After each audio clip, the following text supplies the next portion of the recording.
Buenos días, buenas tardes, bienvenido y gracias por acompañarnos hoy. Mi nombre es Jonathan Díaz y soy consultor en la OCDE. Este webinario está organizado por el proyecto Career Readiness de la OCDE, que tiene como objetivo identificar cómo pueden las escuelas ayudar mejor a sus estudiantes a prepararse para el mundo laboral. Para ello, estamos identificando indicadores universales de resultados laborales positivos. La OCDE agradece el apoyo de la Fundación JP Morgan, patrocinadores del proyecto Career Readiness.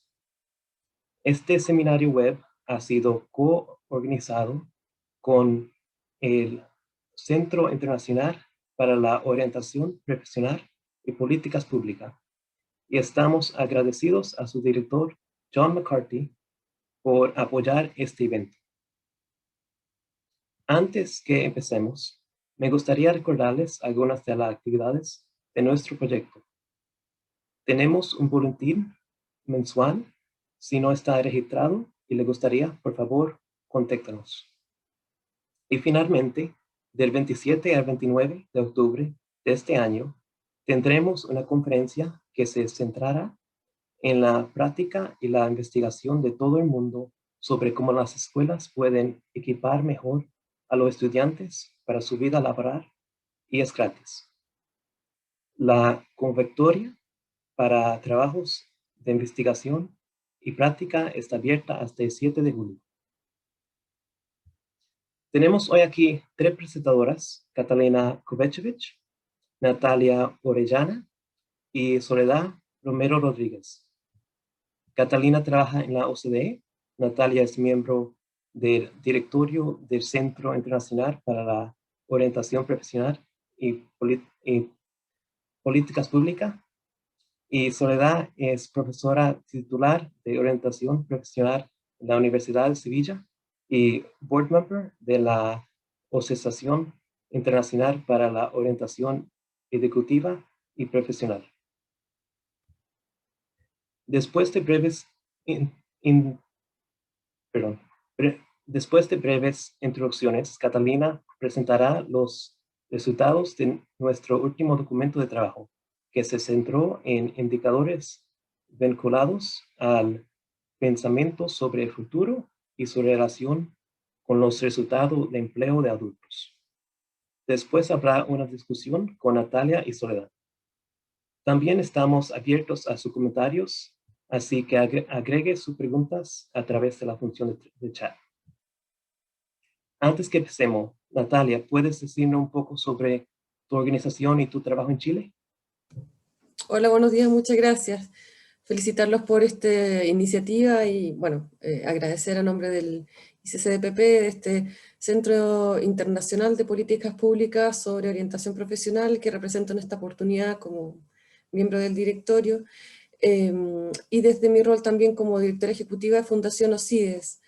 El ICCDPP es un organismo internacional creado en torno a 2004, apoyado por diversos organismos internacionales, entre ellos Comisión Europea, OECD, Banco Mundial, y una docena de países económicamente avanzados que estaban muy interesados en ese minuto en propiciar, promover intercambio de buenas prácticas y experiencias para potenciar las políticas públicas en materias de orientación profesional. En el caso específico de mi rol en Fundación OCIDES desde Chile, es también promover las iniciativas de orientación profesional pensando principalmente en que en nuestros países existan estrategias nacionales o políticas públicas que brinden mayor visibilidad a este tipo de iniciativas. Muy bien. Soledad, ¿puede decirnos un poco sobre tu organización y tu trabajo en España? Hola, buenas tardes. Bueno, en primer lugar quería agradecer la invitación a participar en este evento, en este acto. Es una satisfacción para mí poder hacerlo. Y bueno, como me presentaba antes Jonathan, soy profesora de orientación profesional, orientación para el desarrollo de la carrera en la Universidad de Sevilla. Y bueno, formo parte también de la red de profesorado interuniversitario de orientación, la red RIPO, en la que, bueno, el profesorado que nos dedicamos a formar a orientadores y orientadoras y a investigar en torno a la orientación educativa y profesional, pues hemos creado esa red para apoyarnos mutuamente y potenciar el desarrollo de la orientación educativa y profesional en España. Y también formo parte de la Asociación Internacional de Orientación Educativa y Profesional, desde la que agradezco la invitación a que participemos también como parte de la asociación, y en la que está integrada también la Asociación Española de Orientación y Psicopedagogía, que bueno, esencialmente pues nos dedicamos a analizar y hacer planteamientos respecto a cómo se puede desarrollar la orientación educativa y profesional para que, bueno, mejore la vida de las personas y la vida de las sociedades y el crecimiento de las sociedades, dicho de una forma así reducida y resumida, ¿no? Agradecida por estar aquí. Muy bien. Y Catalina, ¿puedes presentarte antes que empiece a presentar? Claro, buenos días o buenas tardes. Muchas gracias por haber venido a nuestro webinar. Yo me llamo Catalina Kovacevic y trabajo en la OCDE. Actualmente estoy trabajando en el proyecto Career Readiness. Y la presentación que voy a hacer hoy se llama ¿de qué manera, pensando sobre el futuro, de qué manera las actitudes de los adolescentes hacia su futuro laboral se relacionan con el empleo? Entonces lo que queremos hacer es presentarles los resultados de nuestro más reciente paper que mira este tema, pero también queríamos contextualizarlo primero en nuestro proyecto. Entonces les quería contar un poquito sobre nuestro proyecto primero. El proyecto se llama Career Readiness y nuestro objetivo es identificar de qué manera las escuelas pueden ayudar a la mejor inserción laboral de sus estudiantes. Y para esto, lo que queremos hacer concretamente es identificar indicadores universales que estén asociados a resultados laborales positivos. Y con indicadores universales, queremos buscar evidencia, encontrar evidencia de que estos indicadores funcionan en varios países y en países que son distintos. Con resultados laborales positivos nos referimos específicamente a 3 resultados que son los que podemos medir en los cuestionarios. Son para los que tenemos datos. No quiere decir necesariamente que creamos que estos son los únicos resultados laborales positivos que existen. Son los que podemos medir. Y estos son no ser nini, o sea, tener un trabajo o estar estudiando, salario y satisfacción laboral. Y este proyecto se basa en un documento de trabajo previo de la OCDE que se llama Career Ready. ¿Cómo pueden las escuelas preparar mejor a los jóvenes para la vida laboral en la era de COVID-19?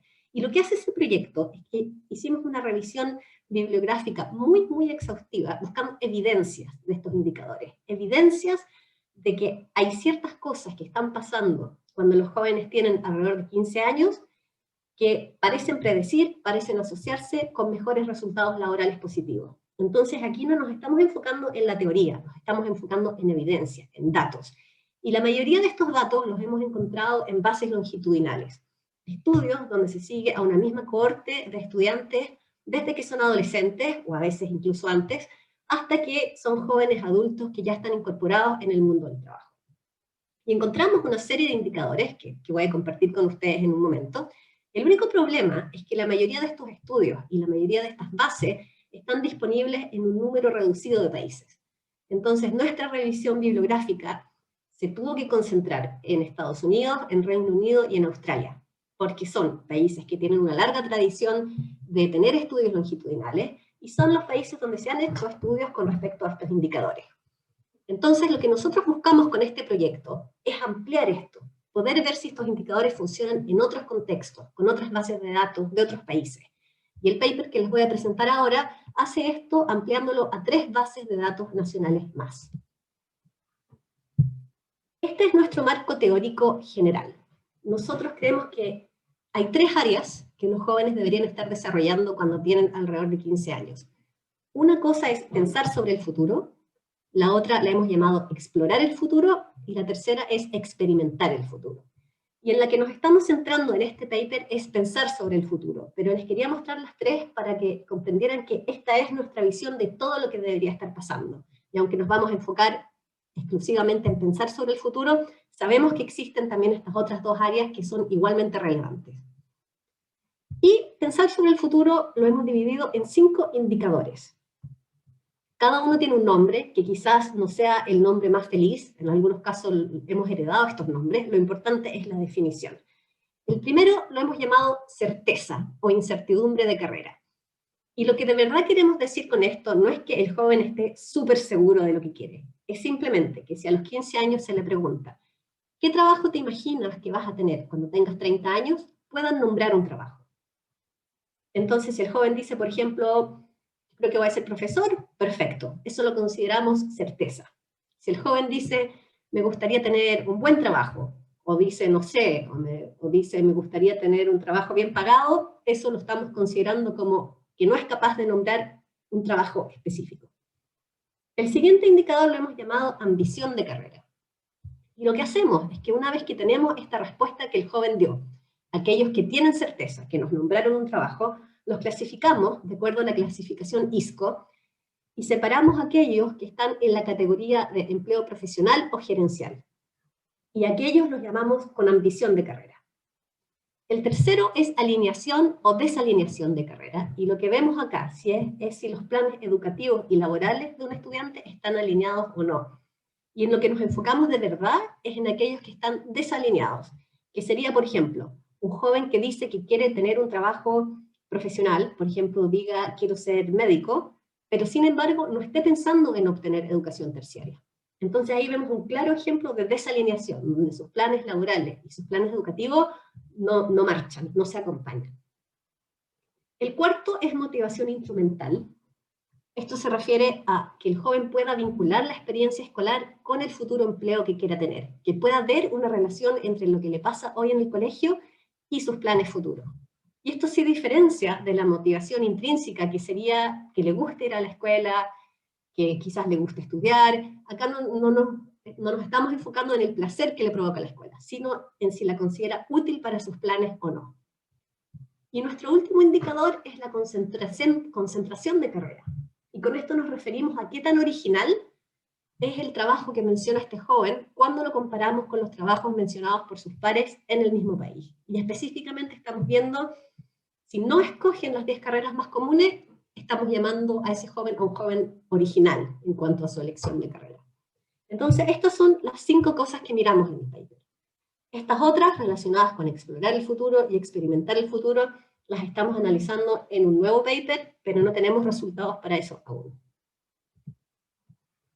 Y a la base de todo esto, nuestro marco teórico, está el concepto de agencia personal. Entonces, nuestro supuesto es que estos indicadores, todos juntos, lo que hacen es revelar la capacidad que tiene un estudiante para desarrollar mayor agencia cuando aborde las transiciones entre la escuela y el trabajo. Y con agencia queremos decir que los jóvenes puedan desarrollar la capacidad y la determinación de influir en sus vidas y su entorno. Que tengan un plan, no necesita ser un plan totalmente acabado, pero que tengan una idea de dónde quieren ir y que tomen decisiones que les posibiliten llegar a donde quieren ir. Y las decisiones que toman los jóvenes son muchas, toman muchas decisiones académicas. Tienen que elegir, por ejemplo, si quieren un track vocacional o no. En el caso de muchos jóvenes en Latinoamérica, tienen que decidir si quieren terminar el colegio, ¿no? Si quieren terminar secundaria. Tienen que ver si quieren proseguir con estudios superiores y además pensar en el trabajo específico que les gustaría tener. Pero las decisiones que empiezan a tomar a partir de los 15 años y en algunos casos incluso antes, les van a posibilitar esos sueños o les van a cerrar puertas. Entonces es importante que los jóvenes tengan un plan y que estén actuando en función de ese plan y que no sea simplemente que las cosas pasaron. Entonces nosotros encontramos que estos jóvenes que piensan, que exploran y que experimentan el mundo del trabajo están en una mucho mejor posición para poder tener mayor sentido de control sobre su transición hacia el colegio, hacia el trabajo. Y la agencia no es algo que el joven pueda desarrollar solo, necesita el apoyo de sus maestros, de su familia, de sus pares y de la comunidad más amplia. Y aquí queríamos compartir con ustedes una cita de una orientadora vocacional de Nueva Zelanda, que nos gusta mucho porque encontramos que describe un poco el rol de la escuela en este acompañamiento. Entonces ella dice, los estudiantes, incluso aquellos de los entornos más desfavorecidos, no carecen de aspiraciones, pero sus aspiraciones a menudo permanecen latentes en el fondo de sus mentes, No es hasta que te relacionas con ellos o que alguien más se comprometa con ellos que esas aspiraciones pasan a primer plano. Entonces, estas son algunas preguntas que nosotros esperábamos responder con nuestro paper. ¿Qué es lo que piensan los jóvenes sobre su futura carrera? Y con carrera acá nos referimos a carrera como un proyecto vital y profesional, no simplemente carrera entendida en el sentido profesional. Estos pensamientos, estas reflexiones que tienen sobre su carrera, ¿tienen alguna relación con lo que realmente les sucede después en el empleo? Si es así, ¿cuál sería el mecanismo detrás de esto? ¿Por qué? ¿Cuáles son las implicancias para la práctica? Y quizás lo más importante, ¿qué pueden hacer las escuelas entonces para fomentar un pensamiento más positivo y más activo en sus estudiantes? Estos son entonces nuestros nuevos análisis. Nosotros incorporamos nuevos análisis de Australia, aunque ya teníamos datos de Australia antes, y datos de Dinamarca y Suiza que no teníamos antes. Siempre la primera recolección de datos se hizo con datos PISA. En el caso de Dinamarca y Suiza fue PISA 2000, en el caso de Australia PISA 2003. Y esto es muy importante para nosotros porque significa que recogieron las mismas preguntas y las podemos comparar, aunque hay algunas pequeñas diferencias entre PISA 2000 y 2003. Y luego, el seguimiento lo hizo cada país a través de un estudio propio, excepto en el caso de Dinamarca, que lo hicieron con el estudio PIAC, que se hace en conjunto con la OCDE, pero ahí hicieron una sobremuestra.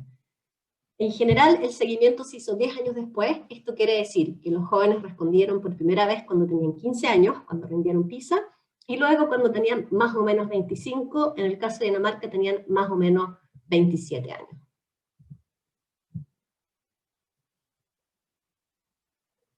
Y estos son entonces nuestros resultados. Les voy a mostrar una lámina por indicador. El primer indicador, certeza, poder nombrar un trabajo. Y aquí tenemos una tabla que resume tanto los estudios que habíamos encontrado antes, producto de nuestra revisión bibliográfica, y los junta con los nuevos estudios que hicimos nosotros. Entonces ahí donde dice Australia nuevo, Dinamarca nuevo, Suiza nuevo, esos son nuestros estudios. Y los otros son los que estaban de antes. Y a lo que nosotros queremos llegar entonces es esta acumulación de evidencia. No es que nos importe específicamente el resultado de estos 3 países, sino que nos importa tener más evidencia de que estos indicadores funcionan en distintos contextos y en distintos tipos de países. Entonces lo que vemos acá es que en el caso de nuestros 3 estudios, para certeza encontramos una asociación entre certeza, poder nombrar un trabajo, y mejores resultados laborales, que puede ser cualquiera de los 3 que les mencioné antes. Puede ser no ser nini, mejor salario o satisfacción laboral. Lo encontramos en Dinamarca y en Suiza, no lo encontramos en Australia. Y cuando decimos que lo encontramos, puede querer decir que lo encontramos en general para toda la población o para un subgrupo específico, pero en esta presentación no voy a entrar en esos detalles que sí tenemos en el paper. Entonces vemos que en resumen, juntando toda la evidencia, 12 de los 14 estudios que buscan una asociación entre la certeza de los jóvenes y los mejores resultados laborales encuentran evidencia de esto. Y un ejemplo de los nuevos hallazgos que encontramos nosotros es que los adolescentes que no pudieron nombrar un trabajo y que tienen un alto rendimiento académico ganan un 20% menos que aquellos jóvenes de alto rendimiento académico que sí pudieron nombrar un trabajo. Esto es específicamente en el caso de Dinamarca. En el caso de ambición, pueden ver aquí la misma tabla, encontramos resultados para Australia y para Suiza, no para Dinamarca, y en total, en 13 de los 14 estudios que exploran una asociación entre ambición y mejores resultados laborales, encontramos alguna evidencia de esta relación. Ejemplos del tipo de hallazgos que nosotros encontramos es que los adolescentes australianos más ambiciosos tienen 1.2 menos de probabilidad de ser ninis a los 25 años, que los adolescentes suizos más ambiciosos tienen un 5,6 más de probabilidad de estar satisfechos con sus carreras a los 25 años, y que los adolescentes suizos más ambiciosos ganan un 14% más que sus compañeros menos ambiciosos a los 25 años, aunque aquí varían un poco los efectos cuando empezamos a mirar en los subgrupos. Con respecto a la alineación de carrera, si los planes de estudio con los planes de trabajo conversan, están alineados, no tuvimos información sobre eso para Suiza y Dinamarca, porque esto no se preguntó en PISA 2000, y en el caso de Australia, que sí teníamos información, no pudimos encontrar evidencia. Sin embargo, en resumen, en 5 de los 6 estudios que exploran esta asociación, sí se encuentra evidencia. Con respecto a la motivación instrumental, a ver una relación entre la experiencia escolar que están teniendo hoy y sus planes laborales, encontramos evidencia en Australia, en Dinamarca y no en Suiza. Y en resumen, en 7 de los 8 estudios que buscan esta evidencia, se encuentran evidencias de la relación entre motivación instrumental y mejores resultados laborales. Algunos ejemplos de nuestros hallazgos: los adolescentes australianos que estuvieron de acuerdo con que la escuela era una pérdida de tiempo tienen 15 puntos porcentuales menos de probabilidad de estar satisfechos con sus carreras después, cuando tienen 25 años. Y los adolescentes daneses que estuvieron de acuerdo en que estudio para conseguir un buen trabajo tienen 3 puntos porcentuales menos de probabilidad de ser nini. Y por último, la concentración de carrera. Este es un concepto nuevo, es un indicador que no encontramos antes en la literatura y que lo estamos recién explorando. Nuestra lógica aquí es que cuando los jóvenes mencionan una carrera muy repetida, que la gran mayoría de los jóvenes menciona, lo más probable es que eso no refleje una demanda del mercado, aunque sabemos que en algunos casos específicos puede que refleje una demanda del mercado. Nuestra creencia es que lo que refleja es inmadurez en el pensamiento de carrera. Y por dar un ejemplo, hay países donde muchos de los jóvenes, hasta el 20% en algunos casos, declara que quiere ser deportista profesional. Y creemos que están pensando en ser futbolistas, probablemente. Lo más probable es que no haya una demanda tan alta de futbolistas profesionales, y lo más probable también es que si el joven no está ya en una escuela de fútbol o no ha sido reclutado aún, este plan no se vaya a concretar. Y parece más bien un tipo de plan infantil que aún no ha podido toparse con la realidad. Y aquí encontramos evidencia de esto en Australia y en Dinamarca, pero no en Suiza. Entonces concluimos que en 2 de los 3 estudios que exploran esta asociación la encontramos. Y un ejemplo de los hallazgos: los adolescentes daneses más ambiciosos, con ambiciones profesionales más originales, ganan un 15% más que sus compañeros con ambiciones menos originales.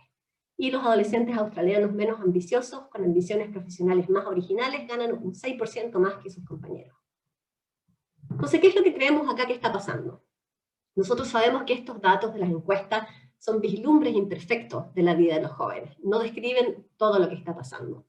Pero sí creemos que esto muestra que los estudiantes que reflexionan seriamente sobre su futura carrera y que lo pueden relacionar con sus elecciones educativas pueden anticipar mejores resultados en su transición al trabajo. Y en concreto, que los estudiantes que tienen ambiciones ocupacionales concretas, altas y más originales, que se alinean con sus planes educativos y que le ven un sentido instrumental a la escuela, están desarrollando la agencia y las habilidades que necesitan para una transición exitosa hacia un buen empleo. Porque parecen estar mejor situados para visualizar y planificar su futuro. Y que cuando este no es el caso, identificamos que estos jóvenes están en una posible desventaja y se deberían levantar banderas de alerta para mayor apoyo.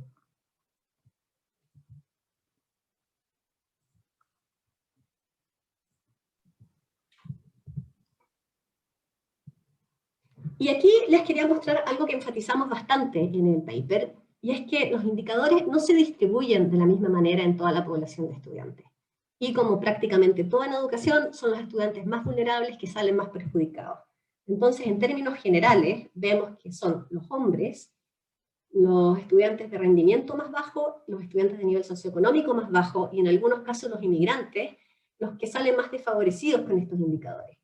Y aquí lo que tengo es un ejemplo de incertidumbre adolescente, y comparamos a los alumnos de alto y bajo rendimiento en base a datos de la prueba PISA. Entonces los que están azul, las barras azules, son los estudiantes de bajo rendimiento. Y pueden ver que en la gran mayoría de los países, no en todos, el patrón que se observa es que aquellos estudiantes con más bajo rendimiento tienen mayor incertidumbre de carrera. Y aquí lo que le queríamos mostrar es que también tenemos datos de cómo han ido evolucionando algunos de estos indicadores, específicamente la certidumbre o la incertidumbre. Y aquí comparamos los resultados de PISA 2018 con PISA 2000, o sea, casi 20 años han transcurrido. Lo que está en azul son los datos de PISA 2018, y pueden ver que en la mayoría de los países se ha incrementado muchísimo la incertidumbre con respecto a lo que pasaba 20 años antes. Y creemos que eso también es una señal de alerta en general. Aquí lo que pueden ver es el porcentaje de cobertura escolar de los jóvenes a los 15 años. Los países que están acá son aquellos que están en PISA, porque son los datos que tenemos. Pueden ver que están destacados en rosado todos aquellos que son hispanoparlantes. Entonces, si se van hacia los países de la izquierda, pueden ver que son países que tienen alta cobertura escolar. Si se van hacia los países de la derecha, vemos que no. Entonces tenemos, por ejemplo, el caso extremo de Panamá, que tiene aproximadamente la mitad de sus jóvenes en el sistema educativo a los 15 años. Y esto nos parece relevante, porque cuando hablamos de las decisiones que toman los jóvenes, nos preocupa que puedan pensar que nosotros estamos hablando acá de Suiza, de Dinamarca, de Australia, y que nuestros resultados no apliquen a otros contextos, por ejemplo, los contextos donde hay muchos jóvenes que ni siquiera están en el colegio a los 15 años. Y es verdad que nosotros no tenemos evidencia de que los indicadores específicos funcionen, porque no tenemos datos que lo avalen. Pero la lógica de la importancia de estar reflexionando sobre el futuro nos parece que aplica. Y que incluso aplica antes. Estos jóvenes necesitan estar pensando en estas cosas antes de desertar. Entonces no es algo que se pueda iniciar como un trabajo en ellos recién a los 15 años. Es un trabajo que se tiene que iniciar antes. Y aquí lo que vemos son datos de otro estudio que hicimos de jóvenes no escolarizados a los 15 años en distintos países, que están listados ahí, y se le pregunta a la persona más cercana al joven cuáles fueron los motivos para que el joven no terminara la escuela. Y pueden ver que muchos de estos motivos, no todos, pero sí muchos, se relacionan con las cosas que estamos mencionando aquí. La falta de motivación para seguir con los estudios, la creencia de que la escuela no vale la pena en el largo plazo, no saber lo que quiere hacer en el futuro. Si el joven pudiera tener un plan y viera cómo la escuela se asocia con ese plan, es probable que algunos de estos jóvenes no hubieran desertado. Entonces, ¿qué pueden hacer las escuelas para incentivar este pensamiento positivo? Para articular, incentivar y posibilitar que esto ocurra. Y en el paper mencionamos una serie de actividades, entre ellas asesoramiento con consejeros, cuestionarios, conversaciones, actividades con empleadores. Y aquí les queríamos poner dos ejemplos. Los escogimos porque son ejemplos de trabajos que se puedan hacer en primaria, y además son actividades que son relativamente fáciles de organizar, a pesar de que son actividades con empleadores. El primero se llama Primary Futures, y en esta actividad se les pide a un grupo de voluntarios, de 4 a 6 voluntarios, que vayan al colegio y respondan preguntas de sí o no que les van haciendo los estudiantes.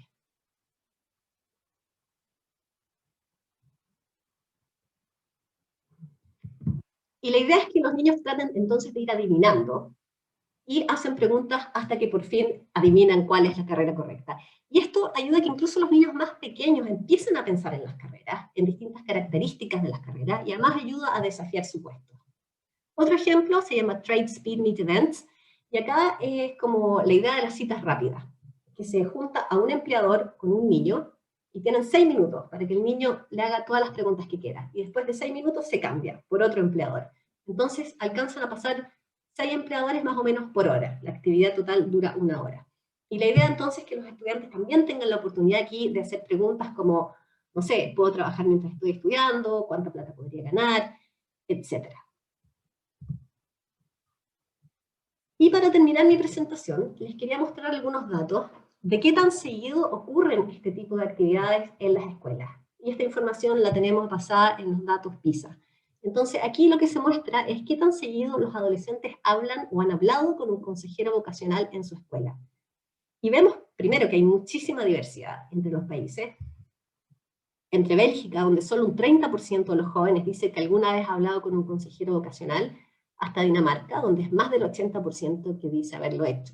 Pero también vemos que en términos generales, muchos jóvenes, en la mayoría de los casos más de la mitad, nunca han hablado con un consejero vocacional a la edad de 15 años. Esta lámina es sobre completar un cuestionario. Se les pregunta si alguna vez han completado un cuestionario sobre sus intereses y habilidades. De nuevo, vemos bastante diversidad en los países. Vemos también que esto ha ocurrido un poco más que hablar con un consejero, pero sin embargo tenemos países todavía donde más de la mitad de los estudiantes declaran nunca haber completado un cuestionario. Y esto pregunta si los adolescentes alguna vez hablaron con alguien sobre el trabajo que les gustaría hacer cuando terminen su educación. Vemos que esto ocurre mucho más frecuentemente, porque alguien es cualquier persona, son sus papás, la familia, un amigo, un tío, un vecino. Entonces esto es algo que sí ocurre más. Pero sin embargo, fíjense que hay entre casi el 30% en algunos casos, o el 10% de jóvenes que nunca a los 15 años han tenido una conversación con alguien sobre este tema, con nadie, ni siquiera una conversación de pasillo. Y eso a nosotros nos parece sumamente preocupante. Y esta última tiene que ver con la participación de adolescentes en ferias de empleo. Aquí podemos ver que es algo que en términos generales no ocurre tanto, quizás es muy específico también a determinados tipos de países. Vemos que sí pasa mucho más en algunos como Austria, Dinamarca, y en otros como Costa Rica, por ejemplo, pasa muy poquito. Solamente entre el 10 y el 15% de los estudiantes dice haber ido a una feria de empleo. Esos eran entonces los resultados que queríamos compartir con ustedes. Lo que estamos haciendo ahora como proyecto es buscar más evidencia de los otros indicadores, los que tienen que ver con explorar el futuro y con experimentar el futuro, y seguimos buscando más evidencia de que los indicadores relacionados con pensar el futuro son universales. Ahora estamos analizando 10 nuevas bases de datos, y algunas de ellas son de países bastante diferentes esta vez. Hemos logrado incluir bases de Corea, de China y de Uruguay, así que estamos bastante felices con eso. Vamos a producir una serie de documentos, de papers, orientados específicamente a la gente que trabaja en estos temas, o sea, de carácter menos académico. Ahí está la lista de ellos. Y como dijo John, tenemos una conferencia final, a finales de octubre, a la que están todos cordialmente invitados. Lamentablemente es en inglés. Si alguien quiere enviar una propuesta, puede ser de trabajo práctico o de investigación, estamos con el llamado abierto hasta el 7 de julio, para que por favor difundan esta información. Muchas gracias. Muy bien, muchas gracias, Catalina. Ahora comenzamos la discusión con Natalia y Soledad. La primera pregunta: ¿cómo se relacionan estos resultados con el trabajo que ustedes hacen? Natalia primero y luego Soledad. Muchas gracias. A propósito de la labor que se hace en el ICCDPP, este organismo internacional de políticas públicas sobre orientación profesional, es justamente, digamos, relevar aquello que está buscando también relevar este estudio, ¿cierto? La necesidad de contar con mayor evidencia. Tenemos muy claro de que las iniciativas de orientación educativa, profesional, tienen beneficios en múltiples dimensiones, ¿cierto? Para las personas, para su entorno, para la sociedad, para la economía en su conjunto. Y en la medida en que no sepamos, digamos, ser capaces de generar estas evidencias, se nos dificulta para muchos países poder implementar políticas y justamente ponerla en el centro de la experiencia formativa.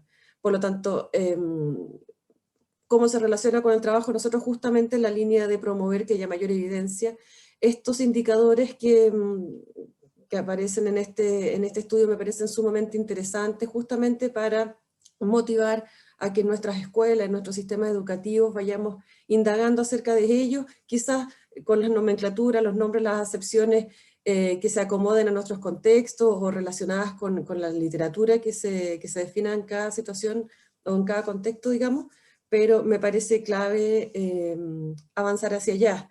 Nosotros en el ICCDPP organizamos cada 2 años un simposio internacional de políticas públicas, en el que se invita a distintos países a generar un reporte sobre la situación nacional. A mí me ha tocado participar en los últimos 2 simposios, 2017 Corea y en Noruega participamos en el 2019. Fuimos el único equipo país que representaba a Latinoamérica, en este caso fue Chile, y nosotros justamente quisiéramos potenciar que no solo dentro de nuestra región conversemos acerca de estas temáticas y generemos reportes sobre lo que pasa en nuestros países, sino que también lo podamos abordar en este tipo de instancias de intercambio de experiencias. Por lo tanto, los dejo invitados a revisar el sitio web iccdpp.org, que es un repositorio de recursos, de buenas prácticas de otros países, y también donde se va a informar cuándo vamos a realizar el próximo simposio internacional. Bueno, así como también me imagino la participación de nuestros países en otras instancias internacionales para el análisis y el estudio de la orientación educativa y vocacional. Muy bien, Soledad. Sí, bueno, en primer lugar agradecer a Catalina la exposición que ha hecho, ¿no? Tan clara, que nos lleva ahora a poder plantear muchas cosas, ¿no? Yo he ido anotando aquí algunas reflexiones y bueno, las iré compartiendo conforme también vaya desarrollándose el acto, ¿no? Bueno, yo coincido con lo que planteaba Natalia. Uno de los problemas que tenemos, y por eso entiendo que precisamente España no esté entre los países que han podido ser analizados, un problema con el que nos encontramos es que es la dificultad para hacer estudios longitudinales en los que se pueda hacer un seguimiento de cada alumno y alumna desde que entra en el sistema educativo hasta que sale de él, ¿no?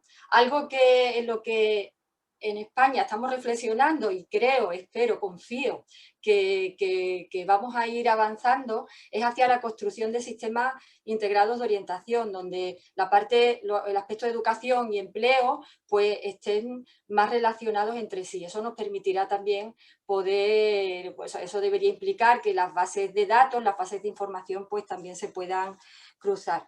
En España me llamaba la atención el dato de la cantidad de estudiantes que se entendía que en España tenían una cobertura, estudiantes de 15 años que tienen una cobertura.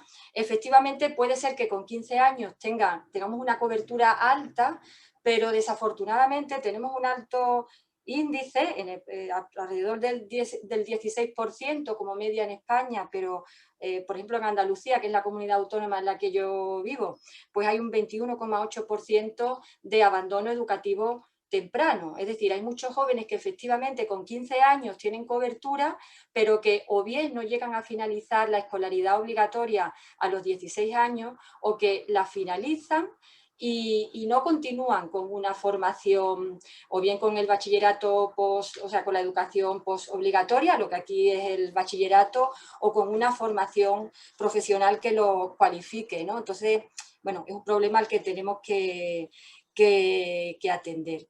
Y bueno, yo creo que digamos que todos los resultados que habéis obtenido tendrían un reflejo en España, ¿no? Considero que tanto la certeza como la ambición son elementos que están incidiendo en la elaboración del proyecto de vida, profesional y de vida, o de la construcción de la carrera de los jóvenes, y que afecta tanto a lo que consideramos su bienestar personal como, bueno, aspectos más materiales como puede ser el salario, el tipo de empleo que consiguen. Es decir, yo creo que sin tener datos, que efectivamente aquí podríamos confirmar muchos de los resultados que habéis aportado. Y no sé, bueno, de momento eso. Muy bien. Segunda pregunta. Esta presentación enfatiza el concepto de agencia. ¿Creen que eso es algo que está incorporado en orientación vocacional y laboral en Iberoamérica? Natalia. Yo creo que sí, está en el corazón de las nociones en que consiste la orientación, digamos, la orientación educativa y profesional, también denominada vocacional en algunos de nuestros países. Ahora, hablando desde la situación de Chile, por ejemplo, me atrevería a decir que tenemos un énfasis que quisiéramos ir superando. El énfasis está dado por pensar en centrar la orientación en toma de decisiones de paso de una etapa a la siguiente, específicamente hacia los últimos años de la educación secundaria, para la toma de decisión de qué realizar, seguir estudios principalmente en educación terciaria.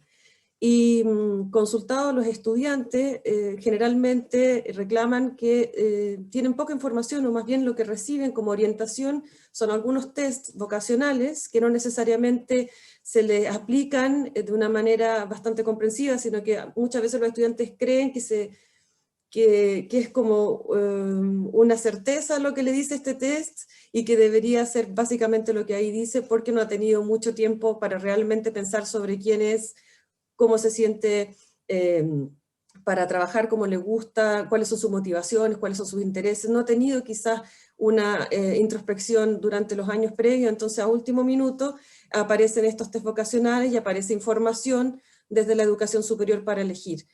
Esto se suma a un contexto de discurso mediático que nosotros hemos analizado en Chile, que tiene que ver con que poco antes de la elección de educación terciaria, ¿cierto?, de los procesos de admisión, en la prensa, por ejemplo, aparecen rankings de programas de estudio, de carreras, digamos. En Chile le llamamos carrera a los programas de estudio de pregrado. Y en lógica de la prensa, digamos, de lo mejor a lo peor, como si estudiar medicina fuera mejor que estudiar pedagogía en filosofía o astronomía, por ejemplo. En una lógica de ordenamiento de profesiones o ámbitos ocupacionales, jerarquizada por cuánto va a ganar la persona, cuánto salario va a tener, y también obviando la importancia de informar acerca de la naturaleza de los programas de estudio, en qué consiste. Entonces, una preocupación que nosotros tenemos también es que en los discursos sociales, digamos, el discurso universal de la prensa se reproduce muchas veces en el hogar. Los padres con los hijos, los amigos, los tíos, reproducen estos rankings de carrera, lo que promueve también lo que yo creo que identifica este estudio, que tiene que ver con la concentración, ¿cierto?, de algunas carreras como las más frecuentes, y genera menos originalidad en los estudiantes en pensar otras carreras. Así que pienso que, en definitiva, es muy importante potenciar la agencia, pero en nuestros países, por lo menos desde la perspectiva de Chile, y me atrevería a decir otros que no tienen la noción de que no tienen un posicionamiento de la orientación como tal, como puede ser en Argentina, Brasil o México, tan relevante, es mucho más necesario potenciar, porque los estudiantes se sienten, digamos, con miedo. Muchas veces nos dicen, tengo miedo, quiero que alguien me ayude a bajar el miedo que tengo de elegir, porque me veo sometido a elegir, y muchas veces les toca determinar qué van a hacer en su futuro en una semana o dos. Y lo hacen por las primeras profesiones de personas que vieron en su entorno, lo que ven en la televisión o en la prensa, ¿cierto? O principalmente también porque están obligados, se sienten en la obligación de generar movilidad social en sus familias para proveer un bienestar económico. Entonces también muchas veces sus elecciones profesionales o de estudios terciarios se alinean con aquello que me indica el entorno, que me va a dar un salario más pronto o mejor, y no necesariamente esto tiene relación con sus propios intereses. Entonces luego vemos que hay estudiantes en la educación superior que declaran que estudian algo que no les interesa, ni que tampoco quieren.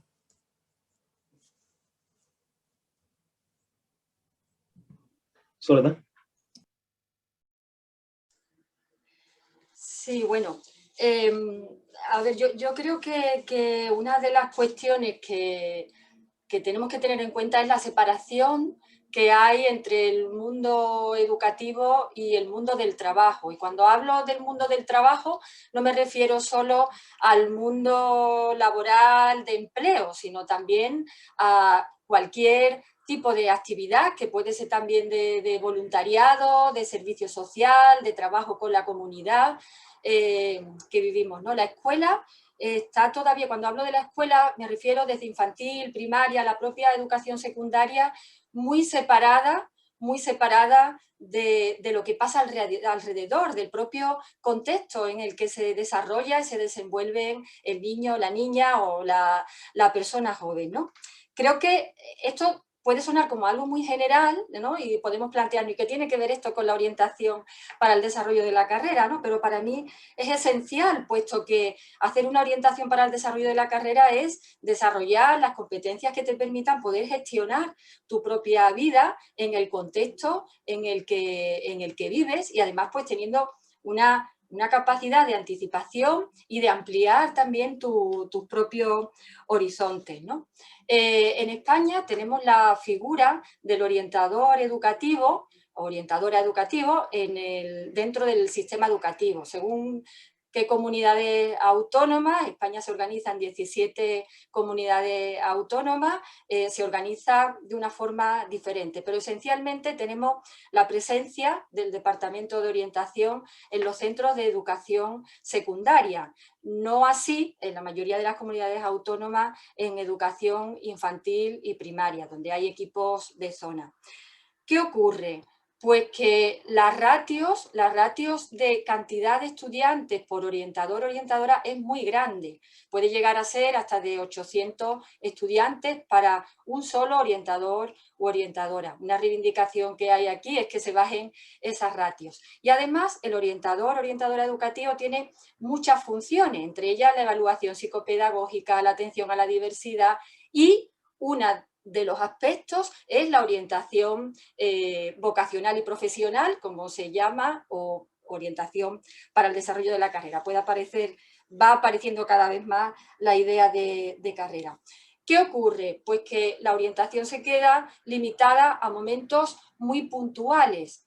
Esto tiene que ver con la pregunta que nos hacía, ¿no? Yo, ¿en qué medida podemos trabajar en el desarrollo de la agency, de la agencia, ¿no? Que tampoco tenemos una traducción muy acertada en español, cuesta trabajo traducirlo, requiere que desde el propio currículum, desde lo que se hace en la escuela, el niño, la niña, pues tenga que explorar, tenga que tomar decisiones, Entonces, si tenemos un currículum muy cerrado, muy centrado en las disciplinas, muy disciplinar y poco centrado en competencias, es difícil que se pueda desarrollar esa agency. Si además las actuaciones específicas de los profesionales de orientación pues son actuaciones más puntuales, pues en los momentos de transición de primaria a secundaria, pero sobre todo de secundaria obligatoria a la posobligatoria o a la formación profesional, es muy difícil que se puedan desarrollar esas competencias, porque son actuaciones más puntuales, más relacionadas con un enfoque de diagnóstico y consejo, ¿no? Hay buenos documentos de información, pero todavía nos queda que avanzar en entender el proceso de orientación para el desarrollo de la carrera como un proceso de aprendizaje a lo largo de la vida y de adquisición de competencias. Aquí, de nuevo, ya para terminar, tengo la confianza que con la nueva... Está habiendo una reforma de la Ley de Educación en España y se quiere ir hacia un currículum más competencial, más flexible, más abierto, que permita estar más conectado con la comunidad, que traiga también más a las familias a la escuela. Yo confío en que por ahí vayamos dando pasos más positivos y que potencien más este desarrollo de la agency de nuestros y nuestras estudiantes. Muy bien, gracias, Soledad. Antes de la próxima pregunta, quiero recordarles que estamos abiertos a sus preguntas a través de función de chat. La próxima pregunta, ¿qué será la edad ideal para empezar a trabajar la carrera profesional con los estudiantes? Natalia. Hablaría de educación para la carrera, ¿cierto? Que esta noción amplia que, bueno, Soledad y sus colegas llevan muchos años investigando y aportándonos a todo el mundo hispanohablante en su investigación. Infusionar la educación para la carrera, uno lo imagina como parte de toda la experiencia educacional, ¿ya? Ahora, obviamente que uno podría pensar que lo va intencionando dependiendo de los avances en los distintos ciclos, ¿cierto? Un poco cuando los estudiantes van en edades como 12, 13 años, por ahí, yo pienso por lo menos que uno podría ir enfocándolo más hacia ya el proyecto de vida, el proyecto profesional, más explícitamente. Pero nunca jamás pensarlo como algo acotado hacia solo el final de los estudios o solo en una etapa, sino que es algo parte de la globalidad de la experiencia.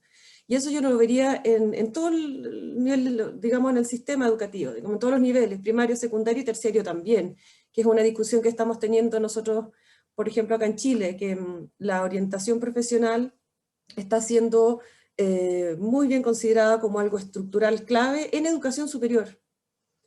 ¿Por qué? Porque la educación superior se está dando cuenta de que le está tocando subsanar aquello que no se realizó en los periodos previos.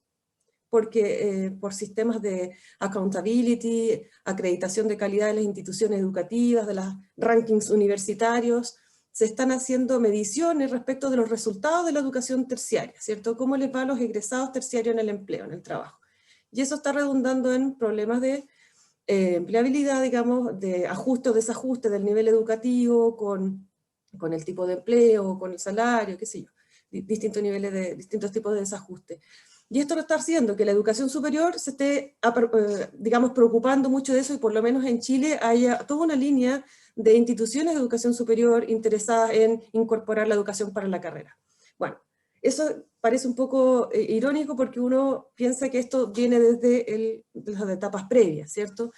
Entonces, en definitiva, pienso que nos falta también avanzar en eso, la integralidad de la infusión de la orientación profesional en términos de educación para la carrera en todos los niveles educativos, y justamente articular, ¿cierto?, entre estos niveles. Yo pienso que un avance importante en esta materia hizo Chile hace muy poquito, realizó modificaciones en las orientaciones curriculares nacionales, que son las orientaciones que se dan a la escuela para por ciclos ir generando distintas iniciativas. Se incorpora la noción de orientación de una manera más explícita, más desarrollada, desde el primer curso, desde el primer año de primaria hasta el último de la secundaria,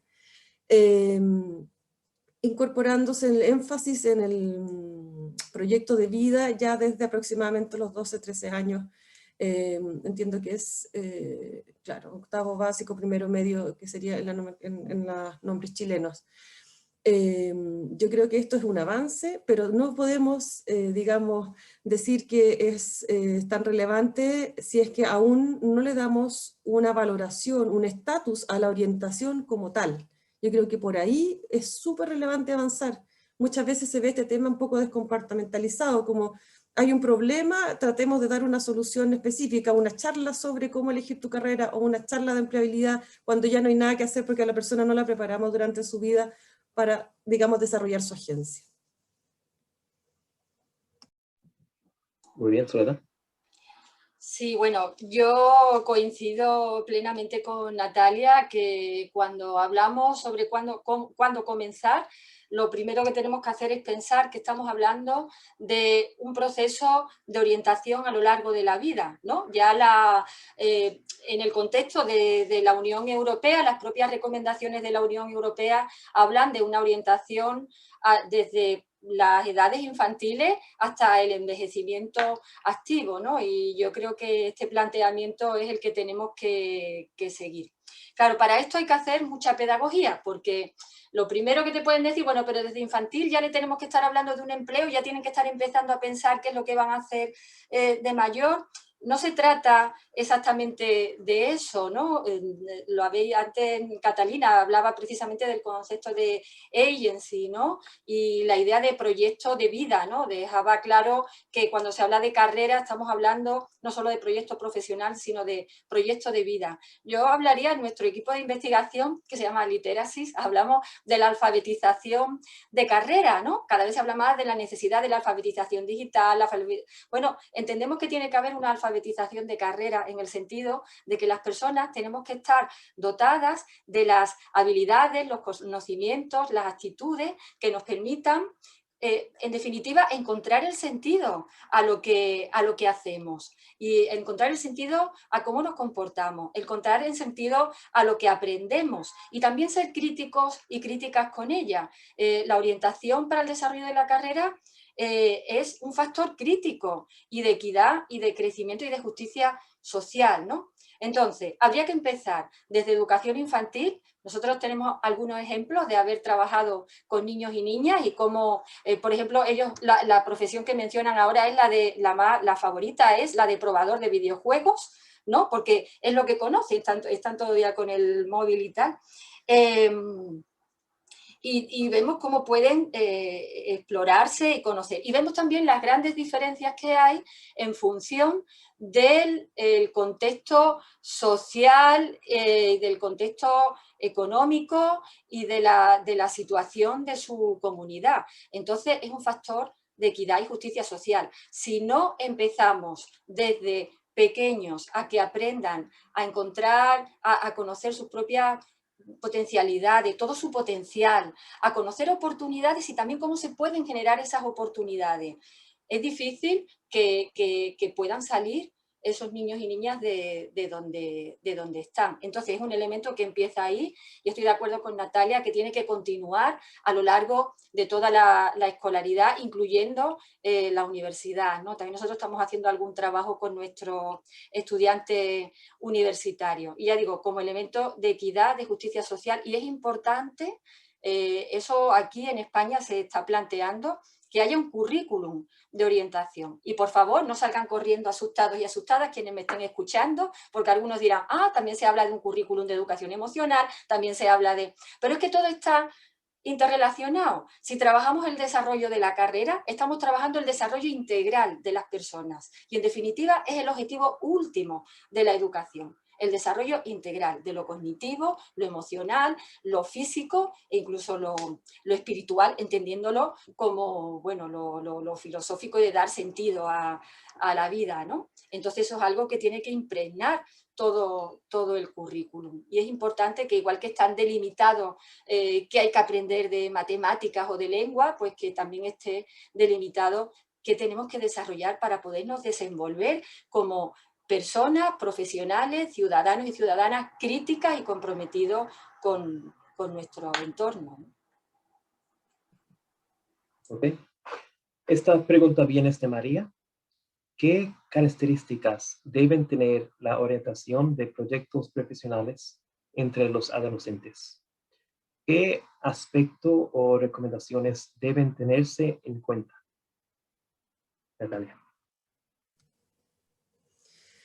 En términos generales, yo quisiera destacar el aporte de la investigación y todas las bases teórico-metodológicas que provienen de estas temáticas, ¿cierto? De la orientación, del movimiento Educación para la Carrera, si quisiera reseñarlo en un solo concepto. Pero creo que es muy importante que en el quehacer de la orientación hagamos mucho énfasis en las circunstancias, en la pertinencia cultural de las intervenciones.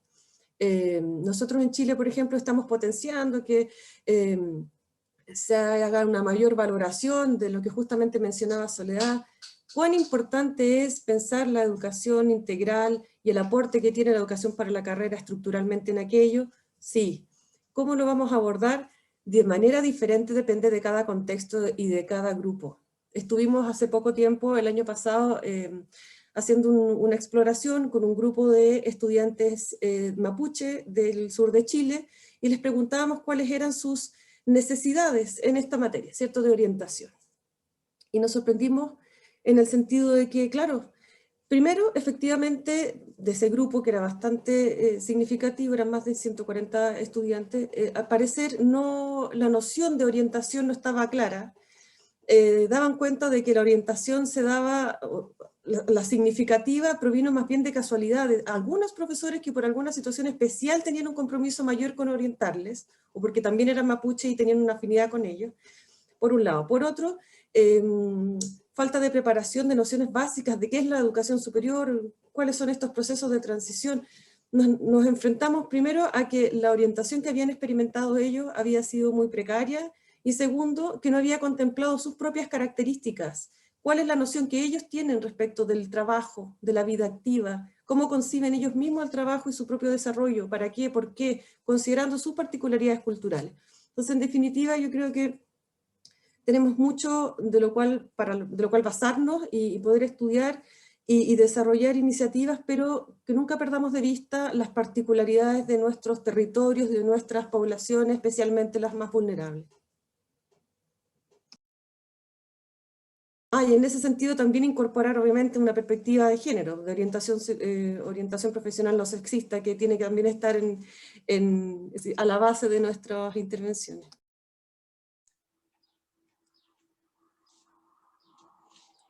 Sí. Sí, Soledad. Vale.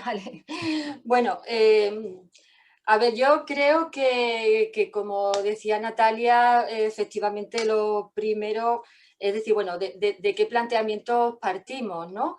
Y personalmente considero que podemos beber de las fuentes de todo lo que es el planteamiento constructivista, ¿no? De la construcción de la carrera Y bueno, yo personalmente trabajo mucho con el enfoque sistémico narrativo, ¿no? Porque creo que nos ofrece una visión holística de lo que tiene que ser la construcción del proyecto profesional y vital del adolescente. Con esto lo que quiero decir es que muchas veces cuando pensamos en la intervención orientadora pensamos en qué hacer con él o la adolescente. Y esto es una cuestión que no es solo individual, personal, es un compromiso y una responsabilidad comunitaria, puesto que la carrera se va construyendo o el proyecto de vida se va construyendo en interacción con todo lo que te rodea, con tus amistades. Las amistades son un soporte importante en el proceso de construcción de la carrera. La familia tiene un papel esencial. Ahora me sonrío porque precisamente en estos días mi hija pequeña está teniendo que hacer su preinscripción a la universidad, ¿no? Y estamos viviendo en casa pues toda la incertidumbre y la inquietud que conlleva la toma de decisiones y el papel de soporte no solo emocional, sino también de ayuda para buscar información, que tiene la familia. Y el rol también que tiene el profesorado y los propios orientadores y orientadoras y bueno, las empresas, los medios de comunicación. Entonces, con esto lo que quiero decir es que cuando se plantea una intervención de orientación con los y las adolescentes hay que pensar que no es algo solo de ellos y ellas, hay que trabajar también con las familias y hay que traer también a la escuela todas esas fuentes de información que ellos y ellas pueden utilizar. Y si están todo el día con el móvil, difícilmente yo puedo potenciar la orientación para el desarrollo de la carrera de adolescentes si el móvil es algo que está prohibido en la escuela. Tendré que ver cómo lo podemos utilizar bien para que ese joven o esa joven lo pueda utilizar en su proceso de construcción de su proyecto de vida. Con las familias pasa igual, hay veces que decimos, bueno, pero es que las familias no vienen, ese es el gran problema en muchos centros educativos en España, ¿no? Que no vienen un porcentaje muy alto de familias. Bueno, tendremos que buscar la estrategia. Nosotros, por ejemplo, estamos trabajando con niños y niñas de primaria con la mochila viajera, esa mochila que llevan a casa y donde traen objetos significativos de su familia, ¿no? Como decía Natalia, hay un importante elemento cultural cuando los jóvenes se van configurando también su idea de lo que es ser un profesional o ser una profesional. Y entonces es importante traer también todos esos elementos culturales y que sean considerados, que sean valorados, que ese joven o esa joven se sienta reconocida y reconocido por él y por todo lo que trae consigo de su familia, ¿no? Creo que también hay que tener muy presente esa perspectiva de género.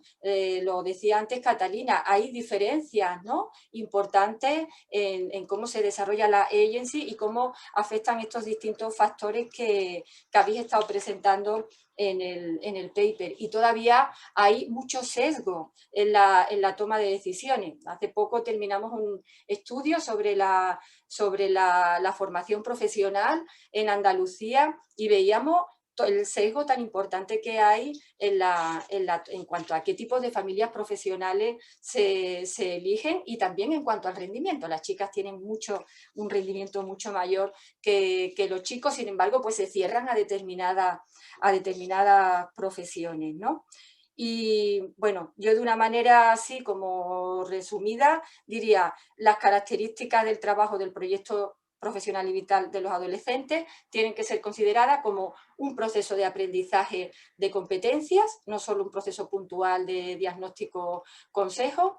Ellos y ellas tienen que ser los protagonistas con todo lo que traen, es decir, ellos con su contexto. Tiene que ser un trabajo de desarrollo comunitario, entonces hay que pensar que no es solo el proyecto del joven, sino que es un proyecto que se hace con el joven y con la comunidad. Y creo que tiene que llevar a cuestionarse también qué es lo que se hace con el currículum, no puede ser un añadido, ¿vale? Provisionalmente y transitoriamente tendrán que ser añadidos, pero tendremos que ir a que sea algo integrado en el día a día de lo que se hace en en la escuela e incorporar la participación de las empresas, del tercer sector, de las asociaciones que trabajan en la comunidad y, por supuesto, de los medios de comunicación y las redes sociales, ¿no? Muy bien. Esta pregunta viene de Neus. ¿Qué hacen a partir de los 15, 16 años cuando ya no están en las instituciones y no recibieron la orientación suficiente y quedan fuera del sistema educativo? Sobre todo entran los colectivos más vulnerables. Natalia. Me parece que justamente en línea con lo que mencionaba antes, hay que diseñar estrategias específicas para colectivos vulnerables, interiorizándonos más acerca de sus necesidades, sus contextos y realizar acompañamiento individual y permanente. Y para ello, igual creo que necesitamos algunas situaciones de contexto más favorables. Por ejemplo, primero, un poco en la línea con lo que mencionaba Soledad antes, es que contar con sistemas de información integrados. En el caso de Chile, por ejemplo, estamos recién avanzando hacia un sistema integrado de información de mercado laboral, ni siquiera es como de algo más amplio. Si no tenemos estudios longitudinales sobre qué es lo que pasa con nuestros estudiantes y sus trayectorias, si no tenemos, por ejemplo, provisión de orientación profesional online, por ejemplo, algún sistema, en algunos países, en Australia entiendo, en Reino Unido, en Canadá existen plataformas online, digamos, automatizadas para brindar servicios de orientación. Si no avanzamos hacia ampliar esto, yo creo que también estamos en dificultad, y claramente creo que con los grupos vulnerables hay que hacer trabajos específicos. Yo creo que Soledad podría complementar más en detalle mi respuesta, que es más bien general.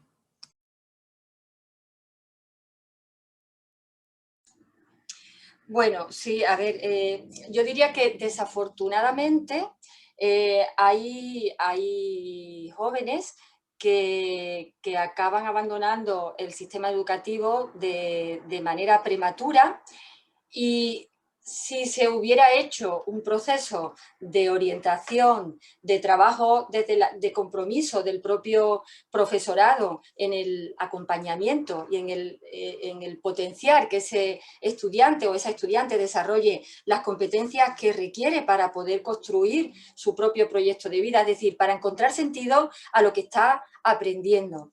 Si también nos cuestionáramos ¿cuál es el sentido real que tiene todo lo que queremos enseñar en la escuela? Porque yo creo que esa es una pregunta clave de base, ¿no? ¿Qué sentido tiene lo que hacemos en la escuela?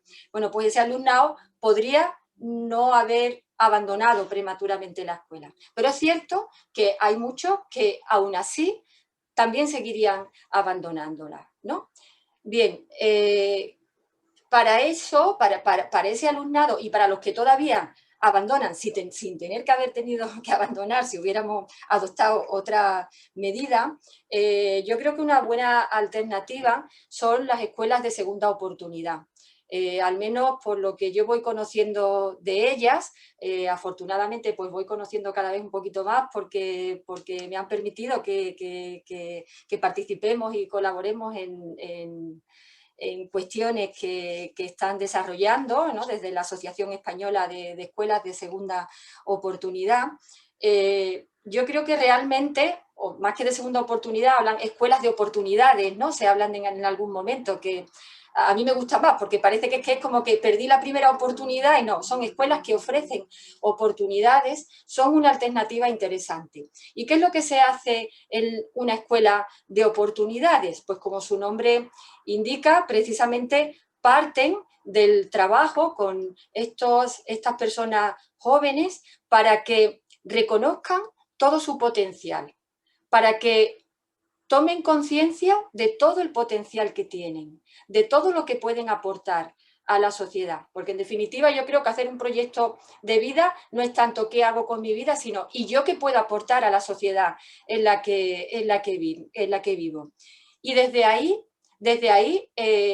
con estos jóvenes se trabajan en alternativas y en oportunidades que le pueden llevar a retornar al sistema educativo o que le pueden llevar a insertarse laboralmente. Yo creo que desde este ámbito que está llevado pues, por entidades del tercer sector, y es lo que llamamos educación no formal, que parece que por eso es menos importante, ¿no? Pero desde este ámbito de la educación no formal, llamada así, creo que tenemos que aprender mucho de las herramientas, de los procesos que utilizan, porque quizás por poder estar fuera de la estructura cerrada del sistema educativo, por tener más flexibilidad, pueden acercarse más a las necesidades e intereses de las personas jóvenes y desde ahí poder construir con ellos y ellas sus proyectos de vida, que suelen ser además proyectos con un alto compromiso social también, ¿no? Entonces, bueno, yo por ahí vería eso. Y desde luego creo que es muy importante también que nos cuestionemos, y ahí las universidades tenemos que cuestionarnos mucho, cuál es la formación que estamos dando al profesorado en general de educación secundaria y a los orientadores y orientadoras en particular. Creo que hay que revisar la formación inicial y la formación permanente para que todas estas cosas quepan, y sobre todo en la formación del profesorado, para que tomen conciencia que ser profesor o profesora de matemáticas o de lengua o de inglés implica ser educador o educadora, no solo un profesor o profesora de la disciplina. De esta manera habría una implicación más grande, ¿no?, de un equipo mayor de profesionales que estarían interviniendo sobre los procesos de orientación, siempre teniendo en cuenta el lugar específico, especialista de los especialistas o de los profesionales de la orientación, ¿no?, que tienen que estar presentes. Pero bueno, yo animaría a consultar y a revisar por ahí lo que hay de escuelas de segunda oportunidad en España. Y me consta que en Francia están mucho más desarrolladas.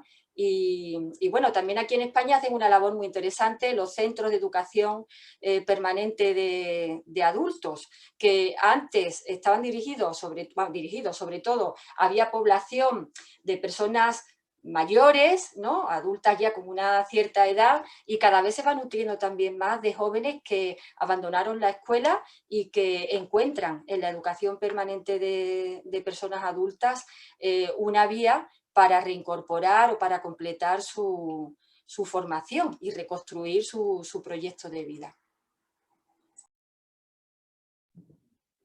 Muy bien. Esta pregunta viene de Hannes. Pregunta para Soledad. ¿Cómo podemos afrontar los problemas relacionados con la escasa ratio de orientador y alumno que ha mencionado en caso de España?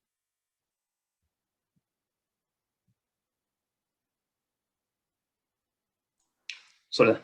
Bueno, sí, bueno, a ver, aquí antes he ido apuntando algo, ¿no?, en la pregunta anterior que creo que hay que tener en cuenta, o sea, para que pudiéramos desarrollar un proceso de orientación integrada en los centros educativos, efectivamente, primero habría que bajar esa ratio de cantidad de orientadores y orientadoras por estudiante, pero no graciosamente, ¿no?, sino teniendo en cuenta que hay muchas funciones que realizan y que la función específica de orientación profesional requiere de una atención específica. Con esto no estoy diciendo que tenga que diferenciarse entre orientador educativo, orientador profesional. No entro ahí ni lo cuestiono, pero sí que entre los orientadores y orientadoras tiene que haber una formación y una función específica de orientación para el desarrollo de la carrera. Y además se tienen que implicar las plantillas de profesorado de los centros educativos, el conjunto de profesorado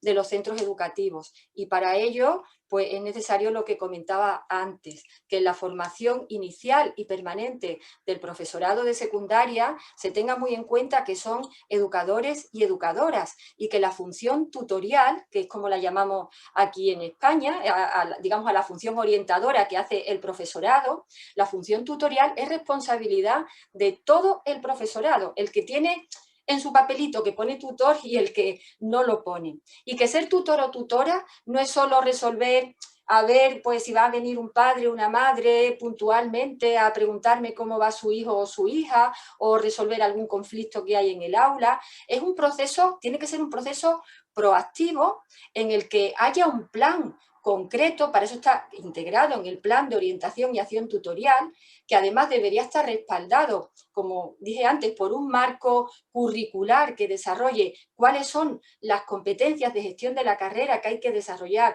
a lo largo de la vida y en el que ese profesor o profesora, desde su propia materia, yo estoy en matemáticas, vamos a hacer algo de estadística y salimos al barrio para hacer una estadística sobre cuáles son las profesiones de mi barrio, quiénes son los profesionales que están en mi barrio, por ejemplo, ¿no? O en lengua, pues vamos a organizar una entrevista a personas del barrio para ver cómo viven, qué sentido le dan a su vida y a lo que ellos aportan a la sociedad a través de su trabajo o a través de las actividades no remuneradas que realicen, ¿no? Las propias madres o los propios padres, también su rol como padres, madres, en fin, de las asociaciones que están trabajando en el barrio. Entonces, yo creo que por una parte tendría que haber un compromiso serio de la administración pública para incrementar las plantillas de orientadores y orientadoras de los centros educativos, y ya digo, desde infantil y primaria hasta secundaria y la propia universidad, y después que se entendiera que la orientación fuera más compartida desde la labor que realiza el profesorado, desde su propia docencia disciplinar y como tutores y tutoras. No sé si esto ha respondido. Ok. Próxima pregunta. ¿Creen que las experiencias del lugar de trabajo deberían ser obligatorias para el alumnado durante la etapa de secundaria? Natalia.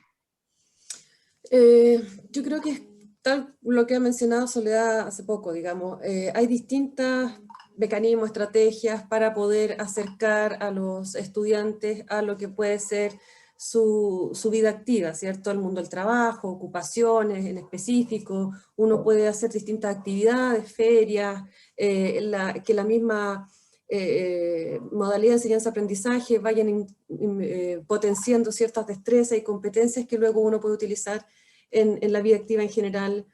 Y también yo trataría también de verlo en la construcción de comunidades, es decir, exalumnos de las mismas escuelas que vayan a contarle a los estudiantes en qué están, cómo están, que sean de estas mismas comunidades en su entorno donde se hagan estas discusiones. Apoderados también pueden contribuir a que un estudiante, los distintos estudiantes puedan tener nociones sobre el mundo del trabajo, visitar quizás instituciones de educación superior, visitar algunos lugares donde las personas trabajen. Pueden ser actividades con múltiples resultados positivos para el desarrollo de los estudiantes. Me parece que es algo que es sumamente relevante, pero trataría de no verlo como tan tajante, decir que es obligatorio que se acerquen al mundo productivo, a la empresa, digamos. Es más bien deseable que esté esto infusionado en distintos aspectos del desarrollo estudiantil y de la experiencia que tienen los estudiantes, pensando en la vida activa, más allá de en un empleo o un trabajo. Especialmente si al mismo tiempo le estamos diciendo a los estudiantes que está la cuarta revolución industrial, que los empleos se modifican, cambian, desaparecen rápidamente, y al mismo tiempo le estamos pidiendo que piensen en algún empleo en específico.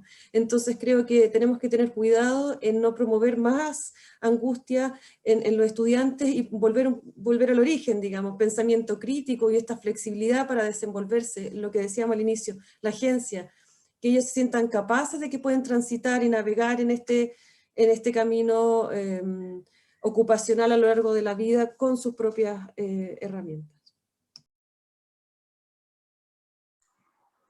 Sí, bueno, Hola.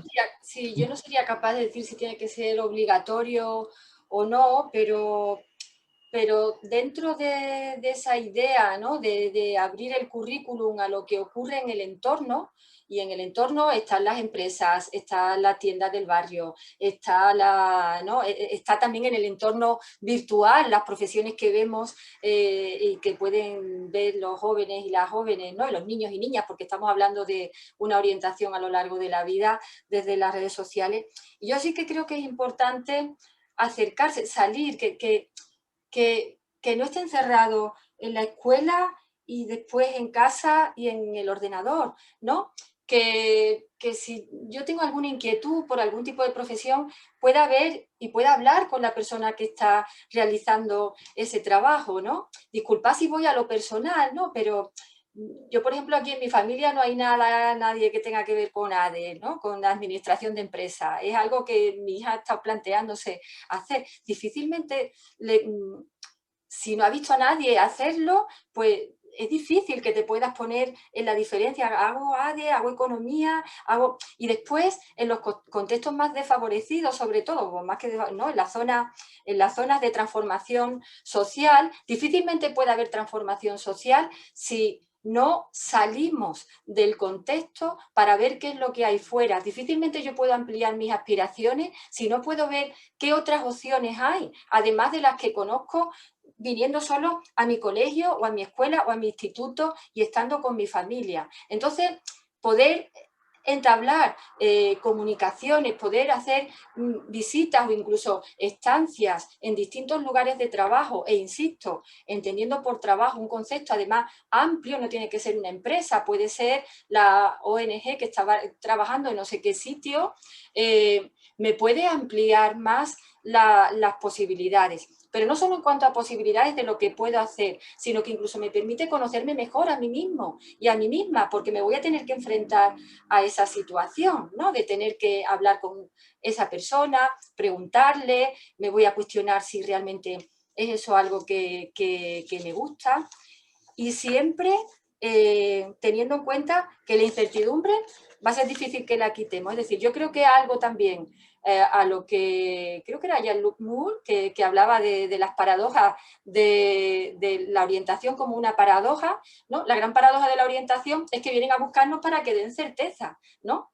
Yo poniendo, claro, mi hija me decía, mamá, ¿pero qué elijo? Pero ayúdame, que no puedo dar certeza, ¿no? No podemos dar certeza. No sabemos qué va a pasar, y pensemos en lo que ha pasado con la COVID, ¿no? No sabemos qué va a pasar mañana. Entonces, aprender a orientarse y desarrollar la agency y un proceso de orientación para el desarrollo de la carrera es también aprender a vivir en la incertidumbre, a gestionar en la incertidumbre. Hemos hecho algunos proyectos con la Universidad de Barcelona sobre las transiciones a la universidad, o sea, a grado y también a máster, y vemos cómo incluso personas que han pasado por procesos de orientación muy potentes, cuando llegan a la universidad y se cuestionan qué hago, qué no hago, pues hay una parte muy importante de incertidumbre. Tomar decisiones siempre implica riesgo.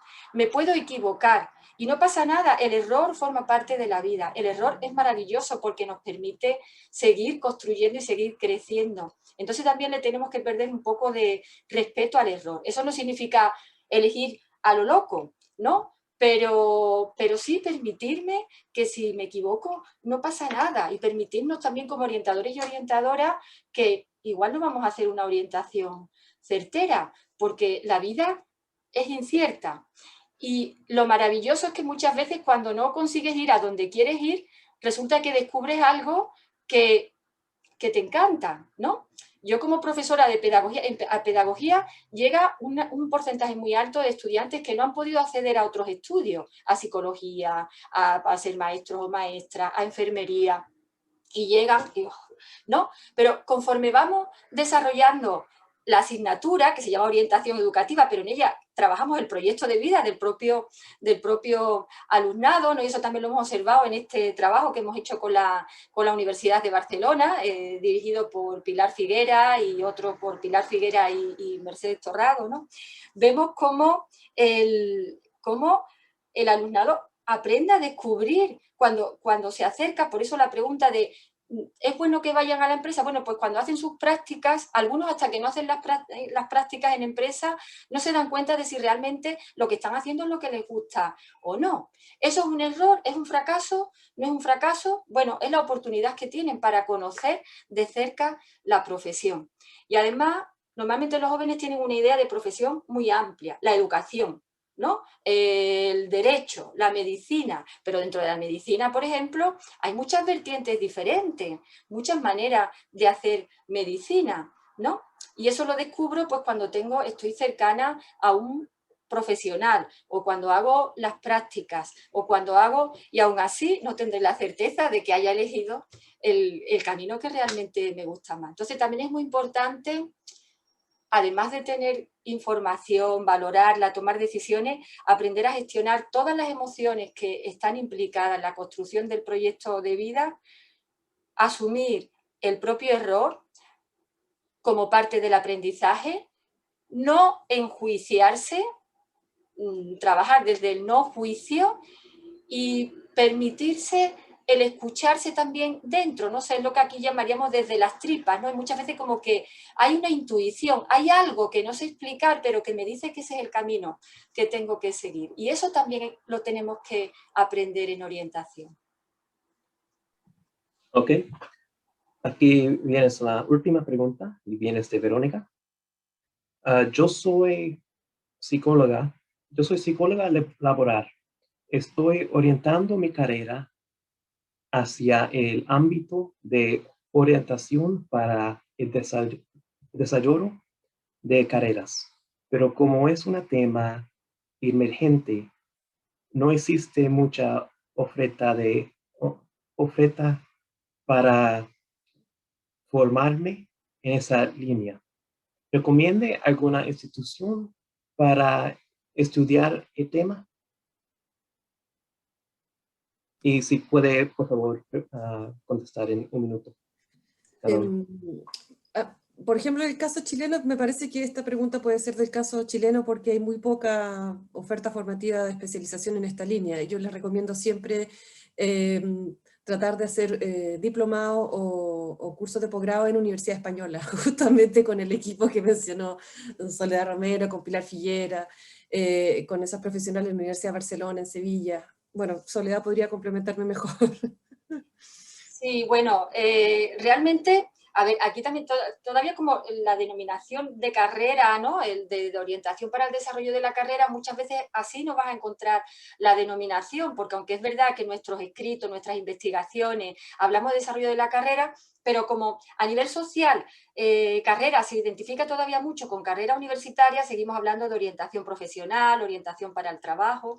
Entonces, bueno, realmente hay bastantes másteres de orientación. Yo buscaría o bien el máster de psicopedagogía en las universidades en las que tiene el itinerario, que no lo tienen todas, el itinerario de orientación de orientación en el ámbito sociolaboral, o hay másteres, por ejemplo en la Universidad de Sevilla tenemos el máster de orientación, de formación y orientación para el trabajo, que tiene ese enfoque de desarrollo de la carrera. De hecho, en las materias sí que tenemos una materia de orientación para el desarrollo de la carrera, otra sobre proyecto vital y profesional, pero bueno, en general en España hay varias universidades, en la UNED también, en la Complutense, que hay másteres ya digo, el de psicopedagogía con ese itinerario de orientación sociolaboral, o algunos que específicamente tienen la denominación o bien de orientación profesional o de orientación para el trabajo. Pero bueno, yo me pongo a disposición de Verónica si quieres que hablemos un poco más en detalle del tema y te ayude a buscar en el sitio, en el lugar que te pueda venir mejor, ¿no?